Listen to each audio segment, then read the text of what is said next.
So what have I been reading the last few weeks?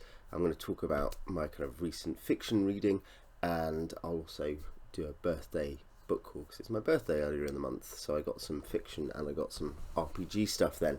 So reading wise, what's the stuff that I've been reading? Well, finished Neuromancer and I've put up a review for that. This was really good. The seminal cyberpunk novel, not the original cyberpunk novel, but arguably the cyberpunk novel, the biggest and best.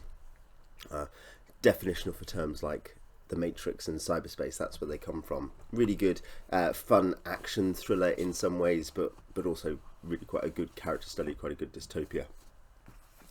I finished the second book in the Hawkmoon History of the Runestaff cycle, which was alright. I felt similarly to how I felt about the first of these, that it had some good things to it, but Moorcock's limitations are there. Elric is the favourite Moorcock that I've read, I think, so far. And I'm reading the third book in that at the moment. And hopefully I might finish the whole thing this week, actually. I've read, as I have tended to be reading with the kids, Truckers and The Railway Children. The Railway Children is a bit of a old-fashioned melodrama. Very good fun and very sweet. And Truckers is just very funny. It's very Pratchett. It's from... by the point he'd hit his stride, so it's from the early 90s, and it feels kind of very polished for the time it is, and though we don't get to read as much of that in a way as I'd like, I could probably crack through that in a couple of days. It's a really nice thing to be able to share. So, books that I have bought, I think 4 new fiction books, which are, on the note of what I just said, 2 Elric books. So these are both in the Michael Moorcock collection, The Sailor on the Seas of Fate and Stormbringer. This completes the original trilogy, or however you want to think about it, of Elric books or collections up to the original end of the story in Stormbringer. There were then later fill-in books and some extra things, I think, that happen after the end of the cycle. And I enjoyed Elric, and I want to read all the Elric stuff, the core stuff, if nothing else because it's a D&D Appendix N sort of entry, is that original cycle of Elric. And the first book I enjoyed of the 3 collections of Michael Moorcock books I've read, because he tends to write short books. Elric was the one I've enjoyed most. We'll see how Hawkmoon ends. Maybe that will leap up the rankings. I got at a motorway service station, Daughter of the Empire by Raymond E. Feist and Janny Wirtz, which I think may be the first in a series technically, though it's not marked as such.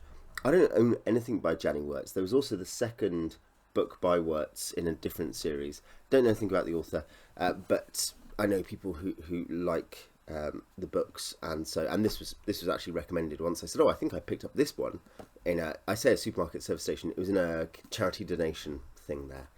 So for 50p or whatever, got an interesting book.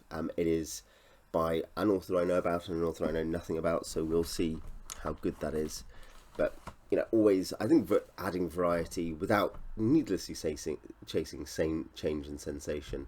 I think adding variety to your collection and your reading life is usually a good thing. Finally, I bought, I think this may be even yet another size in my Bookhaul omnibuses, which annoys me and I know would really stress other people out, but it's just when you're buying second-hand, only published in America books, that's the risk of it. This is Miles in Love, which has Komar, A Civil Campaign, and Winterfare Gifts, which is a short story. And I think there's one final omnibus I need to get, which is actually the one that comes before this, the 5th in the series of the omnibuses, and there's one other novel in that period which I haven't got. There is also I think a novella since, and more particularly a novel since, which haven't been collected, much more recent ones. But the latest novel sounds faintly peculiar. It's something I'm like, man, I trust Bookhaul, but that plot? Really? We'll see. I'm a long way off there, but I suspect I'll read a bunch more of the Vorkosigan saga during the next year. I don't know when the next...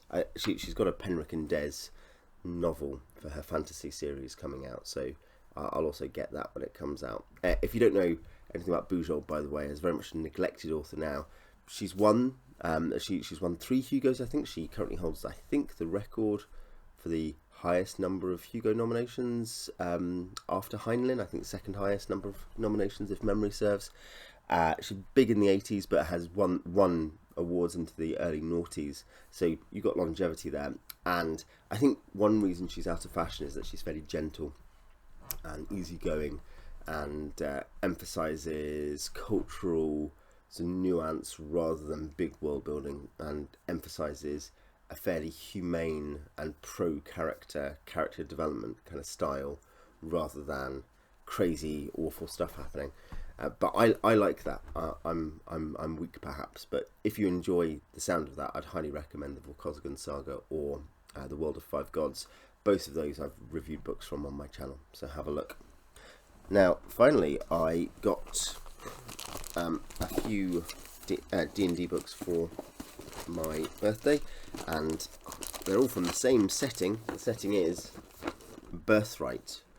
This is the box set, including, for anyone who knows enough about this, including the unit cards, which are the thing where you think you found a cheap copy of Birthright, and it turns out it's because it doesn't have the unit cards in it.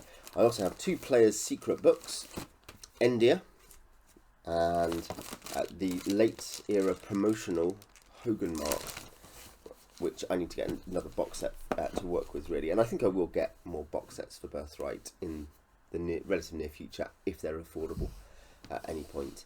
But yeah, Birthright is a D&D setting where it's an interesting fantasy land. You know, it has some slight spins on the usual genre tropes, particularly being heavily human focused rather than all the other ancestries. But the particular spin is that there's a really detailed system of running countries. Like, there's a Divine Right of Kings thing going on where if you control the land, you gain a degree of magical power from it, and you can then reinvest it in the land. And so there's detailed systems for building economic things and accessing kind of magical power and energy, and also fighting battles and stuff.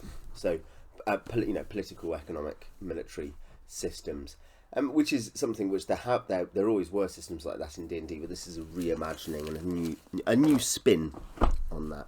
And so I don't know when I'll be able to set up a game of that, possibly sometime next year with some friends, basically where it can be fairly... One thing about it, having that kind of, what do you do with your country this turn sort of thing, is that it lends itself to casual kind of every so often play when you can catch up with your friends. There are still adventures like in D&D, but here really you are often going to be the crack team of commandos on going and solving problems on behalf of your domain. You know, a particular monster is bothering an area of your domain and the army can't deal with it. An enemy country is up to something and you're going to go and find out, that sort of thing, rather than, we're going to go into a dungeon and try to find whatever it is we're trying to find, just as random hobo adventurers. Anyway, that is what I have been reading. What have you been reading? Have you got any big fiction recently that you're excited about? Tell me in the comments. Until next time.